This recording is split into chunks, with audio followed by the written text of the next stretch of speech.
Welcome to the mid-round 8 update. It's George from Fantasy Take TV.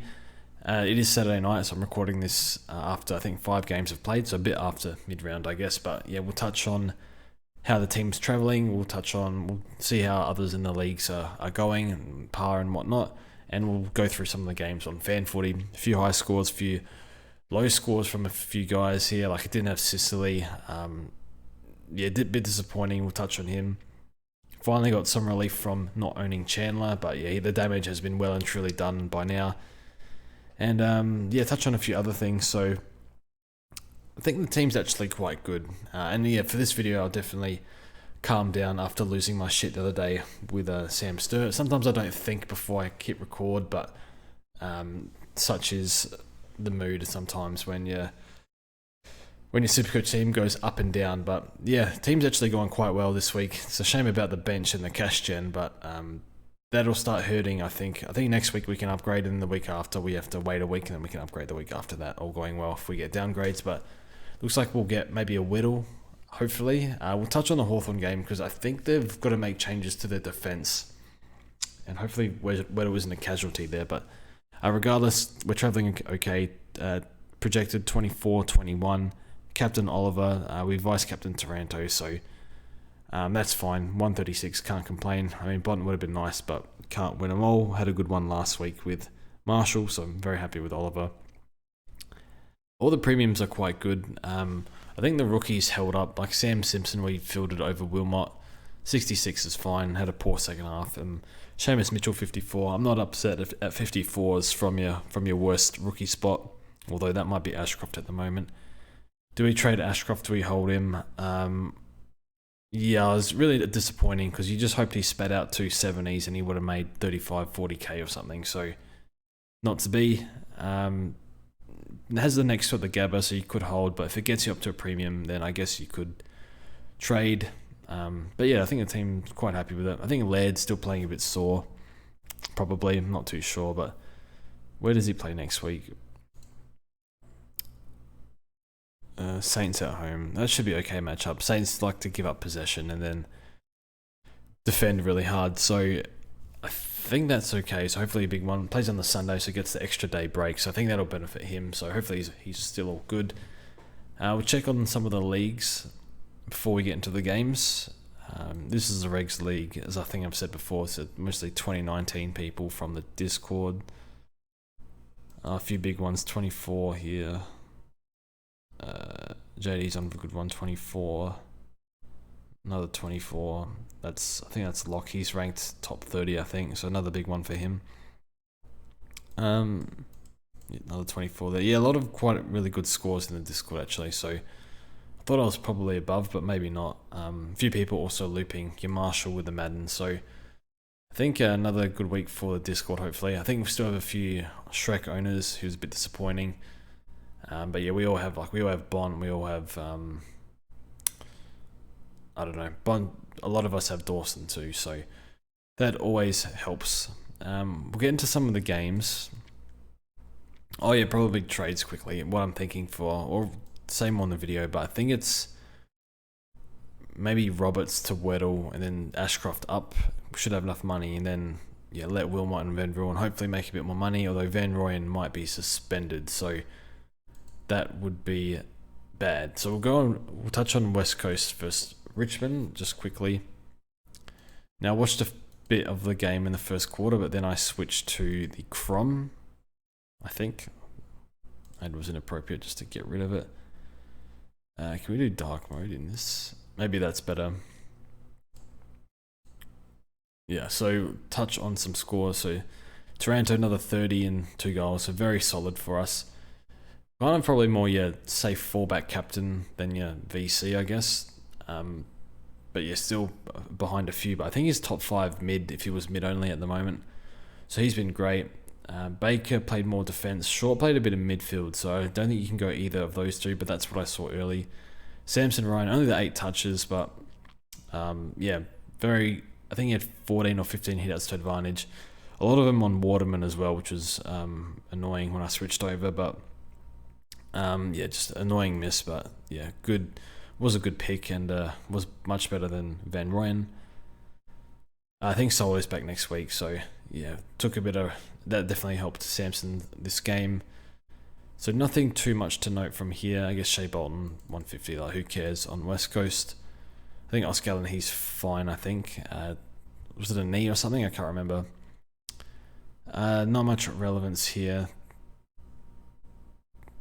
Barras 73. He had that big patch of 100 scores. Now he's kind of tanking his score. Cully might have done an ACL. It's a bit unfortunate for him. Ginby 61. I think that's fine. You can probably still field him, but he's not making money. Most would have got rid of him from by now. And Hunt continues to be really good mid-pricer, but one that probably we all missed in Supercoach. Geelong versus Adelaide. How do you get rid of these ads? So annoying. Another game of Tom Stewart sleepwalking to 100, basically. Pretty annoying. Had a lot of bad turnovers early, and yeah, just still tons up. But I think Keys put a bit of time into him. Then Keys went into the midfield, so it wasn't like a super hard tag or anything. But yeah, standard Tom Stewart. Like that's still unders for what he will do most weeks. Max Holmes has been a really good mid-pricer on the wing. Really, really good. Stop seeing this ad. Inappropriate. Hawkins on 91 was actually a good pickup a few weeks ago when he was low 400s, I think. Actually made a bunch of cash. Sam Simpson was on 60 something at halftime, and yeah, scored nothing after that. Basically, didn't touch the ball in the third. Had a few chances where like it was in marking contests and around the ball, and sort of just did the team thing, whether he brought it to ground or blocked and whatnot. I guess that's a tick for the coaches. So yeah, I think he's one where Geelong have got a nice fixture the next 3 weeks, a few home games as well. So I think that's part of the reason why I didn't mind the pick. So plenty of supply for, yeah, like 28 shots on goal. So like they're going to get plenty of opportunity. And yeah, Simpson had a really good first half. So I think he'll hold at least until Stengel is back. The Crows, Jordan Dawson, just unbelievable good player. That's what I was trying to say. Had one late where he kicked it inside 50 and just kicked it over someone's head, and yeah, that went from a clanger into a score assist and kick inside 50. So probably would have gotten 140 if he hit that. I think it was pretty late in the game. So look, it'd be a tough own being a Crow supporter, not owning Dawson. So yeah, I just had to get him in, pay up. So did probably affect some of my future upgrades, which is annoying, but yeah, he's just been so unbelievably good. Laird's been fine. 21 touches, a lot of tackles, but that's all right. What else is here? Matt Crouch came on, got a few touches. Rochelle struggled a bit of regression from him. That's pretty much it. Pedler kicked 2 goals. He's had a good year. Chase Jones, some people might have jumped on him. He was quite good, but I don't think like scoring really reflects it. So I think yeah, move on. Gold Coast versus the D's. I did watch this game. So Gold Coast are chipping it around a lot. What's the marks here? 94 marks. Like I think, is that a lot? I think it is. Wasn't the average like around a few years ago was 80 or something? They had a lot of clangers too. So they're possessing the ball a lot. So it's a pretty close game. Melbourne just got away with the win. Anderson 190, just enormous game from him. Yeah, just kept getting it over and over in the middle, kicked a goal. Yeah, he was like doing the hard stuff, and then they were feeding him out the ball as well. So he was just involved non-stop. So that's enormous from him. So great pickup, great buy as well. Only 550k. Maybe he was, well, now for sure he would have been better than Steele, but we'll see how Steele goes tomorrow. But you'd be very happy if you went him as a pod. You look at these defenders, like a few people jumped on Power. He had a few good intercepts, a few kick-ins. I think the kick-ins might have been, without looking at the numbers, I reckon they might have been shared a bit more. But yeah, another solid game from him. So still a bit speculative for my liking, but yeah, he looked really good back there. McPherson, another 30 for him. So the defenders keep getting it done. Now Rory Atkins, only 68, better DT. Just a lot of junk. Disposals, not high impact. Few kick-ins, chip mark. Like, I don't know why they're playing him. He didn't play terrible, but he's 29. Like, just yeah, I don't understand. They're just playing him mostly down. What does it say here? Wing. I saw him more of halfback personally, but yeah. I won't pick Atkins, but cushy roll back there will make you a bit of money. Subbed off Flanders. Ben King was okay, had some good moments, but yeah, he's actually made a bit of money the past few weeks after stalling a bit. Fiorini, again, like, it was around the ball a fair bit, but sometimes he's not. I think third quarter, thought he was probably more, like, didn't really get near the ball a whole lot, so the role wasn't perfect, but yeah, okay pick that will make a bit of money, but in Supercoach, it's just hard to justify picking non-keepers at this point, unless they're a rookie or a premium. Yeah, so Melbourne, so Max Gorn, so it's end of round 8, end of round 9, 10. So end of round 11. So that's like, what, 3 or 4 weeks. Hopefully Gorn stays cheap, because I think he's tracking for DPP. So 9, 10, 11. So I think 3 weeks after this, and then Gorn should get DPP, I think. So yeah, he's going to make a bit more money. He might get to like 550. Hopefully he doesn't go too berserk. I think the big problem is that he plays Port Adelaide, who give up the most to Ruckman. And not only that, the Port Adelaide are not super strong in the air from what I've seen. We saw Gorn annihilate them last year. So Gorn's just going to float back, take intercepts, mark up forward. People are going to want to get him in if he gets DPP, and he's going to go berserk. He's going to go 150 that game.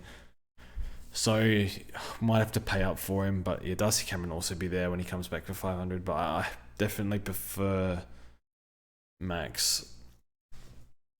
Although Darcy Cameron's ruck split's probably going to be a bit better. That's enough for Gorn. Yeah, Clary Oliver very good as usual. Petrarca was solid as well. Yeah, just the score assists were very good. Like, propped up his score a lot. Didn't look like a 120 game to me, but like, yeah, score assist goal as well. But yeah, take it. Grundy lot forward. Chandler 57. I think probably has maybe one more week in him, then probably get rid of him. Van Ruin, I think he might be suspended. Who did he destroy? Yeah, Ballard basically took his head off in a late spoil, so I don't know what happens there. Anyway, we'll move on. GWS versus Dogs. For some reason, I chose to watch Freo and Hawthorn tonight, so I basically watched football all day. Pretty standard, but yeah, I didn't watch this game for some reason, so just looking at scores. Green's, surprisingly, I thought Green would be more Supercoach than Dream Team, but he's a better Dream Team than Supercoach, which is very strange. But yeah, 3 goals, enormous game from him, would have been fun to watch. Did I touch on Andy Brayshaw before? I can't remember. No, I haven't, because we haven't even got to that game. I was going to say. Anyway, staying focused. Josh Kelly must have been alright, 130, take that. Perryman was cheapish, mid, bit like Hewitt, same price, capable. Struggled a bit. We probably should go over the Carlton-Brisbane game. We'll go over that last. I mean, COG 79. I'm only looking at scores here. So, looking at Angwin, picked up an injury. What does it say? Ankle straps. I don't know if he played out the game or not, but I think this was the whole issue with the Angwin versus Simpson. Like, Angwin is cheaper, but Simpson's a mature body, proven scorer at the level, where Angwin, bad role, bad fixture, odds are against him. So, look, he might come good, I don't know, but I think I'm happy with Simpson. And yeah, look at this, holy crap, another massive one from Bont. Got to get him as captain at least once this year, because I haven't got him quite yet. McRae's just not there. Bailey Smith, yeah, not bad, 110. He's a forward, so he might be alright. Trelaw Hammy, yeah, I don't know. With Baz, I think his durability's been poor the past few weeks, so probably a pass for me. Janison, good DT, bad SC. And yeah, I don't really have much to add. Liam Jones, I think most would have gotten rid of him this week, so Baker 50, I think, yeah, his time's probably up as well. But yeah, did not see the game, so good win from the Dogs. Oh, actually, the Giants have caught up. I thought Dogs were winning easy. So we'll get to Hawthorn and Fremantle. So yeah, this is frustrating. Brayshaw, they took a point off him, which is nice. Whatever, how much? What's that? $200 cheaper. Yeah, with Andy, last week he was really good. This week he was probably he was best on this week. A lot of his disposals are like chip mark, whether it's through the middle of the ground at half back. Like his contested possession rate like is pretty low. So if you look at like all the mids at the moment, just checking here, go through players. Let's go mid. So you've got your Ubers in, forget Dawson and Taranto for the moment. You got your Ubers in Bont and Clary, and then your next best is like Cripps, who's like probably after this week 111 or something. Sarong, like Petrarch is still really good. Neil's like he's going to drop under 110, and like Laird, if you take the bad game out of round 1, he's probably like your M3, I think. But you can't really pick and choose. Dangerous injured. This like it's very very weak. So I think you want Petrarch, and I think the ones that have got the upside, like even Tom Mitchell is M18. That's mad. That's like not even including DPPs or like relevant players. Like Mason Wood's not really relevant. Even Chera, like this is ridiculous. So your M7 M8 is actually not that strong anyway. I do think you want well, this is looking at total points.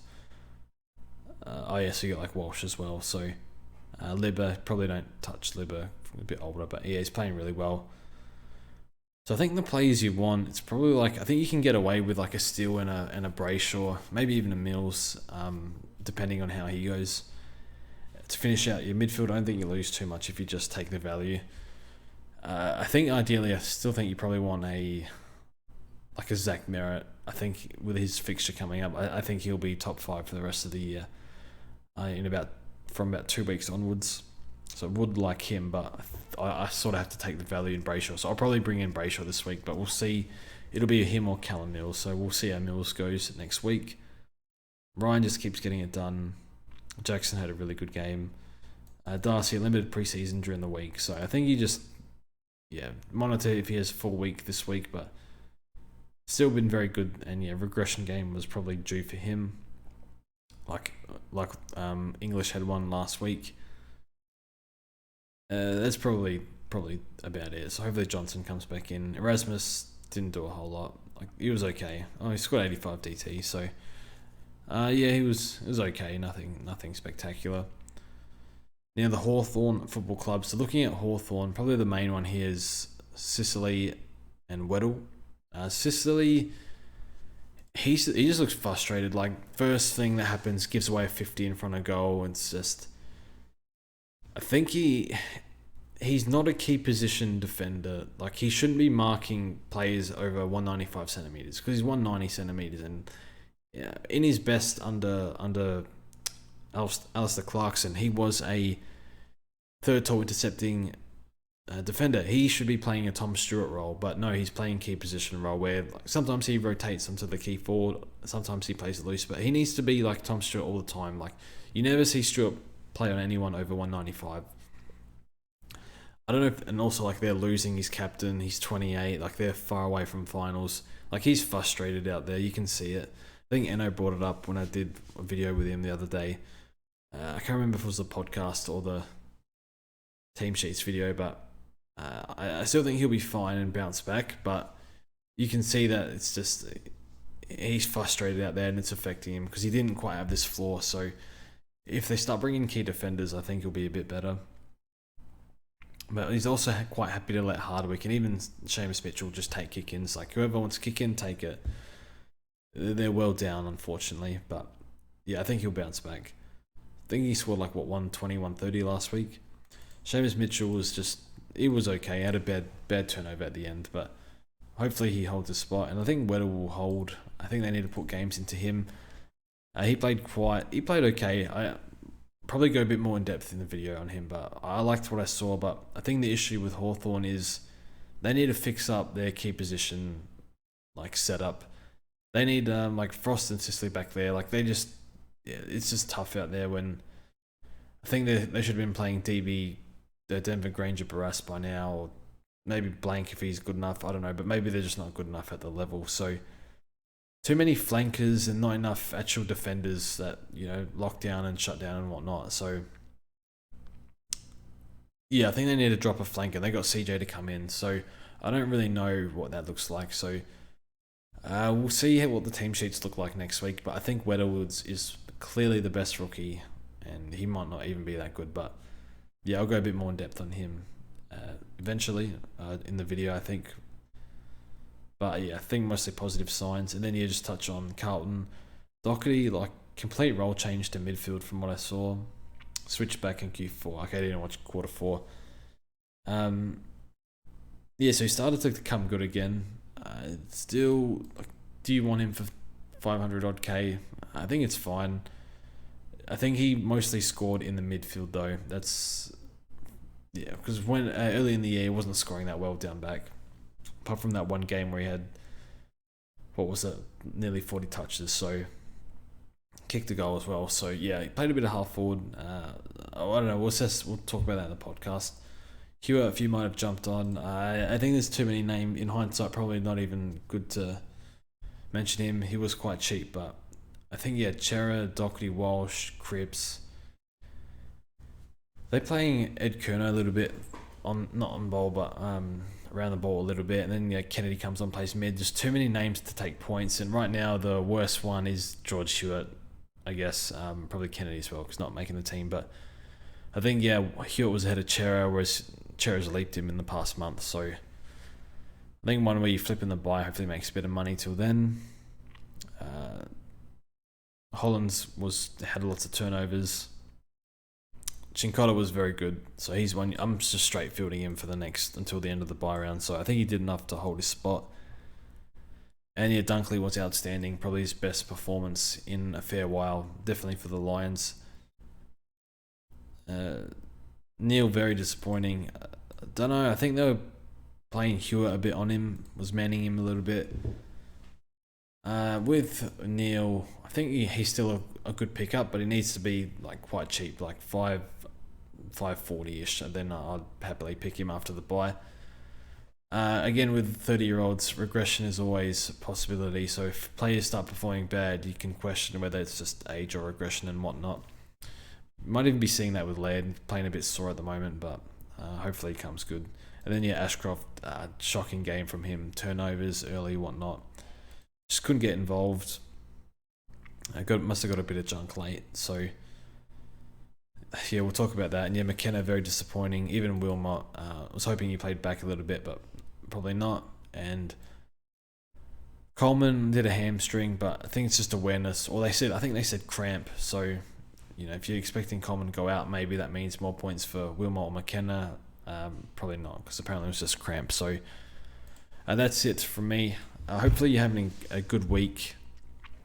Trade plans, yeah, thinking about Brayshaw or Mills this week, but got to be careful in that early buy because I've got Sinclair and Steele already, plus Gordon and Marshall, and there's probably one more somewhere that I have.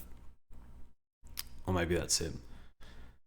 But yeah, that's all from me. Thank you for watching, and yeah, we'll see you guys on Sunday night.